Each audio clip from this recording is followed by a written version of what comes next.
Good morning বন্ধুরা, কেমন আছো তোমরা সবাই? আশা করছি অনেক অনেক ভালো আছো, সুস্থ আছো এবং খুশি মেজেছে আছো। তো আমরাও ভালো আছি, সুস্থ আছি, খুশি খুশি আছি। তো আজকের ভিডিওটা আমি এখান থেকে শুরু করলাম, গুড মর্নিং বলে শুরু করলাম ভিডিওটা। একদম সকালে, বাড়ির কেউ এখনও ওঠেনি।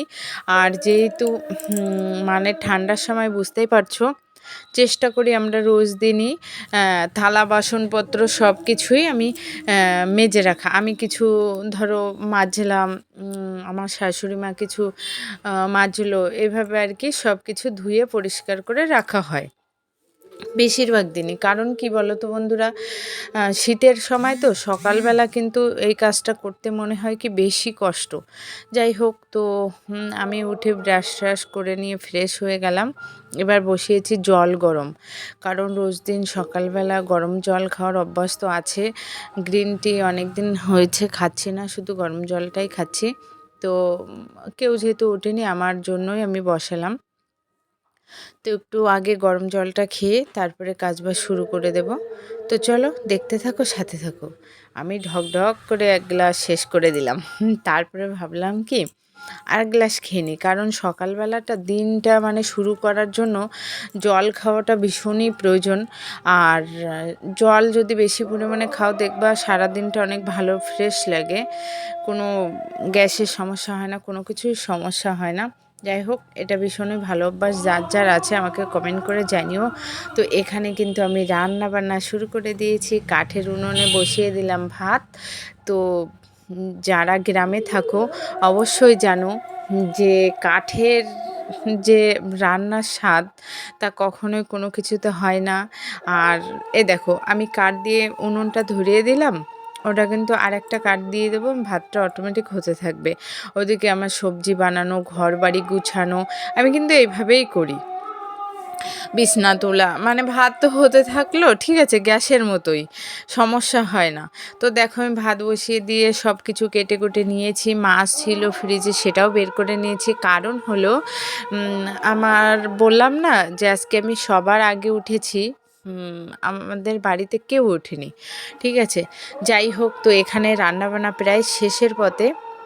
সবাই উঠে গেছে আমার রান্না করতে করতে। তো আজকে আমি সব সময় করা হয় মশলা দিয়ে, মাছ দিয়ে, পাকা টমেটো দিয়ে ঝোল। তো আজকে আমি একটু ভিন্ন পদের করলাম, কারণ আমার পাকা টমেটো আছে, তারপরেও আমি কাঁচা টমেটো দিয়ে মশলা দিয়ে ঝোল করেছি। তো এখানে বানাচ্ছে অনুপম, আর অনুপমের ঠাম্মা চা, তাই আমাকে বলছে ভিডিও করো, তাই তোমাদের সঙ্গে সেটাও একটু শেয়ার করলাম। তো আমি আমার বাদবাকি সমস্ত কাজবাজ করে স্নান দান করে পুরো রেডি সেডি হয়ে চলে এসেছি তোমাদের সামনে। তো এবার আজকে যেহেতু বৃহস্পতিবার, যে বৃহস্পতিবার বলে না, কিন্তু রোজ দিনই তো পুজো দিতে হয়, আর বৃহস্পতিবারটা মানুষের কাছে একটু বেশি স্পেশাল হয়। কারণ আমি দেখেছি সব বাড়ি, সব বউরাই বৃহস্পতিবারটা সুন্দর একটু পরিষ্কার পরিচ্ছন্ন করে নিজেও একটু ফ্রেশ হলে বেশ ভাল লাগে।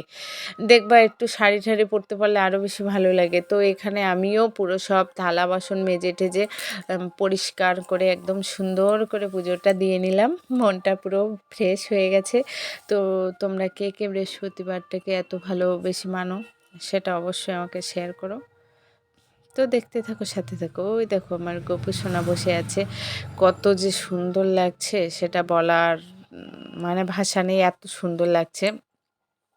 একদম ছোট্ট একটা গোপাল, কিন্তু ড্রেসগুলো আমি পরাই বড় বড়, ওই জন্য বড় মনে হয়। আর যেহেতু লাল সাদা ড্রেসটা, শীত তো, শীতের জন্য আমি উলের সোয়েটার এনেছি, ফ্রক টাইপের, সেটা পরিয়েছি।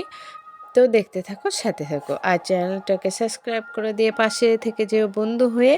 আর ভিডিওটা প্রথম থেকে শেষ পর্যন্ত অবশ্যই না কেটে দেখবে, দেখলে না ভালো লাগবে। আর তোমরা যদি পাশে থাকো তবেই না আমরা আর একটা ভিডিও করতে মানে কি বলবো সাহস হবে।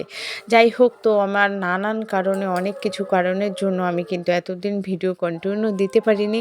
চেষ্টা করবো এবার থেকে ভিডিও কন্টিনিউ দেওয়ার, কারণ তোমরা জানো যারা যারা আমার ভিডিও দেখো, যেহেতু আমার দোকান আছে, ওটা আমার সম্পূর্ণ আলাদা একটা ডিউটি।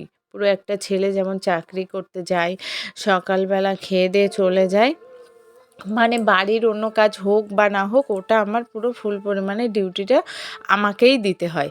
তো যাই হোক, তোমাদের দাদাভাই গেছে দোকানের দিকে, আমি ওই জন্য একটু পুজো টুজো দিয়ে ফ্রেশ হয়ে এখন যাব। তো দেখতে থাকো, অবশ্যই দেখতে পারবে। তো আমার পুজো টুজো দেওয়া তো সব কমপ্লিট হয়ে গেছে, মনটাও খুশি হয়ে গেছে। এবার আমি রেডি হয়ে নেব, ঠিক আছে? দেখো আমি রেডি হয়ে চলে আসলাম, সাজুগুজু করছি। এবার আমার সাজুগুজু মানে সারা বছর এই একই স্টাইলে চুল বাঁধা, একই সিম্পল আর কি, ঠিক আছে? আমি কখনোই সাজি না, শুধুমাত্র সাজি কখন কোনো অনুষ্ঠান বাড়ি গেলাম বা বিয়ে বাড়ি গেলে তো তখন সাজি, অনেক সাজি। কিন্তু মানে দোকানে যাওয়ার জন্য কখনোই কোনো দিন সেজে যায় না। এমন আর কি হয়েছে, ধরো এই যে এটাই কিন্তু আমার পুরো শেষ সাজ, কমপ্লিট। এইভাবে কোথাও নিমন্ত্রণ আছে, আমি ওইভাবেই দোকানের থেকে ওইভাবেই চলে যাই, কোনো ব্যাপার না, অভ্যাস হয়ে গেছে। তো মাঝে মাঝে ইচ্ছা হয় যে একটু সাজুগুজু করি, কিন্তু সময় হয় না। আগে তাও একটু বাড়ি থাকতাম, একটু শাড়ি পরতে পারতাম, একটু সাজতে পারতাম। এখন তো সময় হয় না, ইচ্ছা থাকলেও সময় হয় না। মাঝে মাঝে কিন্তু আমারও মনে হয়, যখন ধরো কোনো একটা পুজো হচ্ছে, দুর্গা পুজো, কালী পুজো, সবাই আনন্দ করছে, যখন দোকানে থাকি না, প্রচুর ভিড় ভাট্টা থাকে, অনেক কাজের ভিতরে থাকি, তার ভিতরেও মন খারাপ লাগে। যাই হোক, তবু কাজ করতেই হবে, কিছু করার নেই। সংসার, বর, ছেলে মেয়ে সবাইকে দেখতে হলে, আমার মা বাবা আছে, আমার অনেক দায়িত্ব আছে মাথার উপরে, সব কিছু চালাতে হলে আমাকে কাজ করতেই হবে। কষ্ট হলেও আমাকে কাজটা করতেই হয়, আর সব সময় চেষ্টা করি নিজের কাজটাকে ভালোবেসে করার। যাই হোক, তো যারা যারা মানে সংসার ছাড়া অন্য একটা ডিউটি করো রোজ দিন, তারাই বুঝবে এই কষ্টটা যে কতটা কষ্ট হয়। চলে আসলাম আমার গন্তব্যস্থলে, ভালোবাসার জায়গা, ভালো লাগার জায়গা। তো দেখো, ছেলেও চলে এসেছিলো তোমাদের দাদাভাইয়ের সঙ্গে। তো ওই দেখো দেখো, ওই বলছে হ্যালো গাইস, মানে ভীষণ দুষ্ট। তোমরা জানো আমার বাচ্চাকে, খুবই দুরন্ত বাচ্চা, খুবই ভালো বাচ্চা, ঠিক আছে? যার মায়ের সন্তান তার কাছে অবশ্যই ভালো হয়। তো দেখো আমি চলে আসলাম দোকানে, এবার ডিউটি। তো আমি দোকানেই ছিলাম। ওর মানে এটা কি বলবো, এর ভিতরে কি একটা গিফট আছে। তোমাদের দাদাভাই একটা ভাইকে নিয়ে গেছিলো হাবড়ায়, প্রিন্টার না কি কিনেছে, এই গিফটটা দিয়েছে। প্রথম এসে তোমার দাদাভাই আমাকে বলছে মনে হয় কোনো বাসনপত্র থাকবে। আমার তো বেশ খুশি খুশি লাগছে যে জিনিস কে কিনলো, গিফট কে পেলো, মানে জিনিসটা ভাই কিনেছে আর গিফটটা আমাকে দিয়ে দিয়েছে। বেশ খুশি খুশি লাগছিল, ঠিক আছে? যাই হোক, কিন্তু গিফটটা খোলার পরে ঠিকঠাক না পছন্দ হয়নি। কাপের ডিজাইনটা অতটা ভাল লাগছে না। আর যেহেতু ভালো কাপ আছে বাড়িতে, কোনো মানে কাপ এত প্রয়োজন হয় না। যেহেতু আমাদের বাড়িতে দেখেছো চা খায় হিসাবে আমার শ্বশুর শাশুড়ি, আর ছেলে মেয়ে দুই এক সময় ইচ্ছা করলে খায়, আর আমরা তো খাই না। আমি খেলে গরম জল খাই, না হলে গ্রিন টি খাই। তো এমনি যে কফি মাগ আছে ওগুলোতেই খেয়ে নিই। যাই হোক, বেশি একটা দরকার হয় না, আবার মাঝে মাঝে দরকার হয়, আর আমার তো আছে, ওই জন্য মানে যদি বাসনপত্র হতো বেশি খুশি হতাম। তো দেখো আমি দোকান থেকে বাড়ি চলে আসলাম, এসে ছেলেকে স্নান দান করালাম। দেখেছো তোমরা, দেখো যে আমার বাচ্চা কি পরিমাণে, মানে কোনো সময় সুস্থ থাকে না, কোনো সময় কী করছে কি বলবো, ভীষণ পরিমাণে দুষ্টু, ভীষণ পরিমাণে দুষ্টু। ও যদি দুদিনের জন্য কোথাও যায় না, হ্যাঁ, সবাই হয়তো মনে মনে ভাববে যে শান্তি পেলাম, কিন্তু না, একদিন না থাকলে তখন বোঝা যায় বাড়িটা পুরো চুপচাপ, ঠিক আছে? আর একটা আছে না আমার দেওরের মেয়েটা পুচকে, এই দুটো না থাকলে বাড়ি মনে হয় কি কেউ নেই। দেখো আমাকে একটু আদর করে দিল। যাই হোক, তো চলে আসলাম, আমিও খাবো, ছেলেকেও খাওয়াবো, কারণ সকালবেলাটা আমরা অনেক সকাল সকাল খাই, তো খিদে পেয়ে যায়। আর এখন এমনি 2টো 2:30 বেজে গেছে, খেয়ে নেব। তো চলো, যারা যারা খাওনি সবাই খেয়ে নাও, আমরাও খেয়ে নিই। আর খাওয়ার পরে আমার অনেক কাজ আছে, তারপরে আবার ছেলেকে ঘুম পাড়াতে হবে, আবার দোকানে যেতে হবে, ডিউটি। ডিউটি ছাড়া কোনো কথা নেই, ডিউটিটা তো করতেই হবে। তো যাই হোক, ওই জন্য গুটি গুটি পায়ে ডিউটি করে যাচ্ছি। মা তো মানে আর আমার মা ছিল এই 2-3 দিন, যেন আমার কত ভাল লাগছিল, কারণ আমার কোনো কাজ করতে হয়নি, ঠিক আছে। আমার মা নিরামিষ খায়, তারপরেও মা আসলে যেটা রান্না করে আমরা সেটাই খাই, কারণ আমি তো মায়ের কাছে থাকার সময় পাই না। ইচ্ছে হয় কিন্তু সময় সুযোগ কোনোটাই হয় না। আমি যাই, দেখা গেল মাকে বললাম মা রান্না করে রাখো, আমি এসে খাবো, ঠিক আছে। গেলাম, খেলাম, আধা ঘন্টা 1 ঘন্টা মতো থাকলাম, আবার চলে আসলাম। এইভাবেই জীবন আর কি চলছে, তবু ভালোভাবেই চলছে। তো দেখো, ছেলেকে খাইয়ে দেয়, আমিও খেয়ে নিয়েছি, যেহেতু তোমাদের দাদাভাইয়ের এক জায়গায় নিমন্ত্রণ আছে, ও ওখানে চলে গেছে। আর শ্বশুর শাশুড়ি দুপুরবেলা খেতে চায় না, ওনারা খাবে এখনও পরে আর কি, লেটে 3-4টের দিকে যদি ইচ্ছা হয় তখন খেলো, না হলে না। তো আমি এদিকে চলে আসলাম, বিছনাপাতি রেডি করব, দেখাবো তোমাদের যে কত জামা কাপড় আমার মা কেচে কেচে রেখে গেছে, সেইগুলো আমি সব গুছাবো, ঠিক আছে। আর আমার বড় ছেলে আমার মায়ের সঙ্গে দিদার বাড়ি গেছে, মানে দিদার সঙ্গে দিদা বাড়ি গেছে, আমার মা মানে ওর দিদা।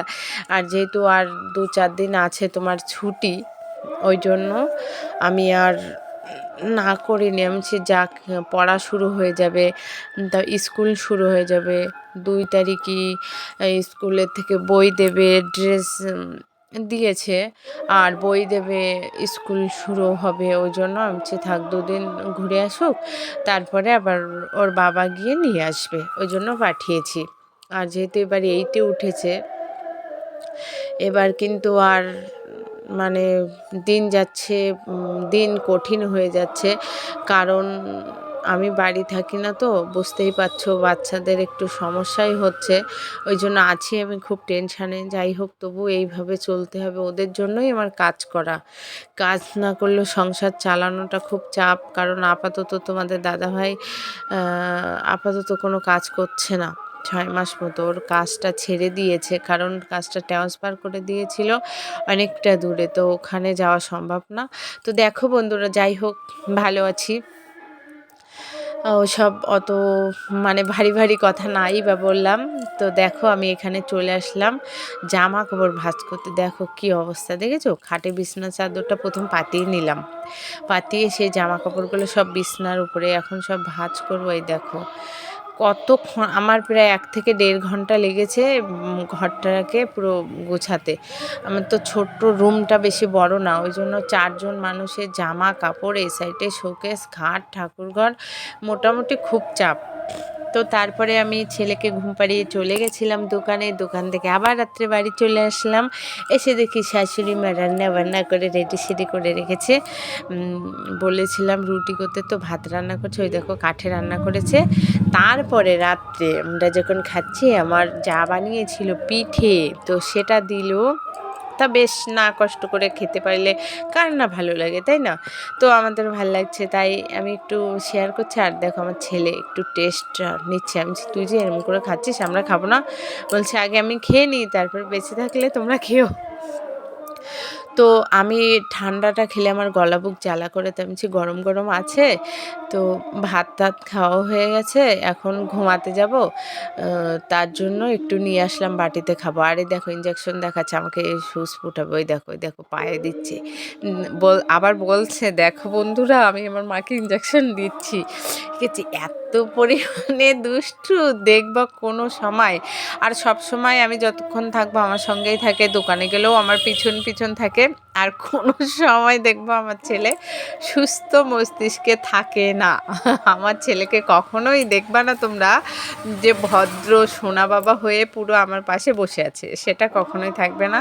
যাই হোক, এটা নিয়ে আমি ভালো আছি। তো সবাই ভালো থাকো, সুস্থ থাকে, চ্যানেলটাকে সাবস্ক্রাইব করে দিয়ে পাশে থেকে যেও বন্ধু হয়ে। ওকে, বাই, গুড নাইট।